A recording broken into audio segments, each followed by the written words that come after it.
నమస్తే. ఈరోజు భారతదేశం పార్లమెంటరీ ప్రజాస్వామ్య వ్యవస్థకు గుండెకాయ లాంటిది భారత రాజ్యాంగం. ఈ భారత రాజ్యాంగం గురించి అనేక మంది అనేక సందర్భాలలో చెప్తూ ఉంటారు.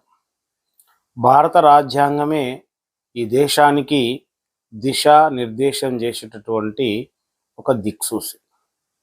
భారత రాజ్యాంగాన్ని చదవకుండా, భారత రాజ్యాంగంలో ఏముందో తెలుసుకోకుండా, భారత రాజ్యాంగం ఎందుకొరకు వ్రాయబడిందో అర్థం చేసుకోకుండా భారతదేశంలో నివసించడం అంటే మనము బాధ్యతలను విస్మరించి నివసించడమే అవుతుంది.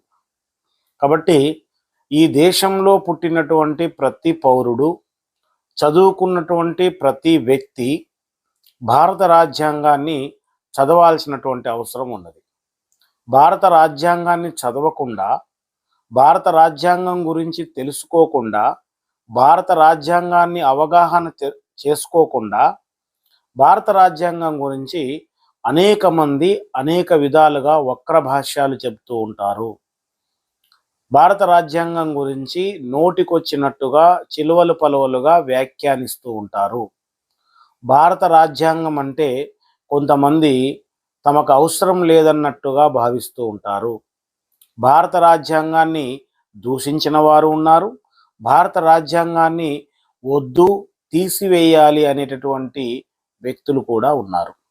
ఎందుకంటే భారత రాజ్యాంగం ఈ దేశంలో ఉన్నటువంటి ప్రతి పౌరుడికి సమానత్వపు హక్కును ప్రసాదించింది.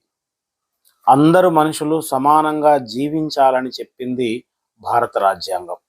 భారత రాజ్యాంగానికి ముందు భారతదేశంలో సమానత్వం, ఈక్వాలిటీ లేదు. మనుషుల్ని మనుషులుగా గుర్తించినటువంటి దాఖలాలు లేవు. భారత రాజ్యాంగం అమల్లోకి వచ్చిన తర్వాతనే ఈ దేశంలో ఉన్నటువంటి నిమ్న వర్గాలు, ఈ దేశంలో ఉన్నటువంటి బడుగు బలహీన వర్గాలకు, ఈ దేశంలో ఉన్నటువంటి మైనారిటీలకు ఒక బలం చేకూరింది. ఆ బలంతోనే ఈరోజు భారతదేశంలో ఉన్నటువంటి విభిన్న మతాలు, విభిన్న కులాలు, విభిన్న ఆచారాలు, భిన్న సంస్కృతులు నడుమ ఈ దేశం ఇప్పటికీ కూడా ఒక అద్భుతమైనటువంటి దేశంగా వర్ధిల్లుతుంది. అందుకే ప్రతి ఒక్కరూ భారత రాజ్యాంగాన్ని చదవాలి.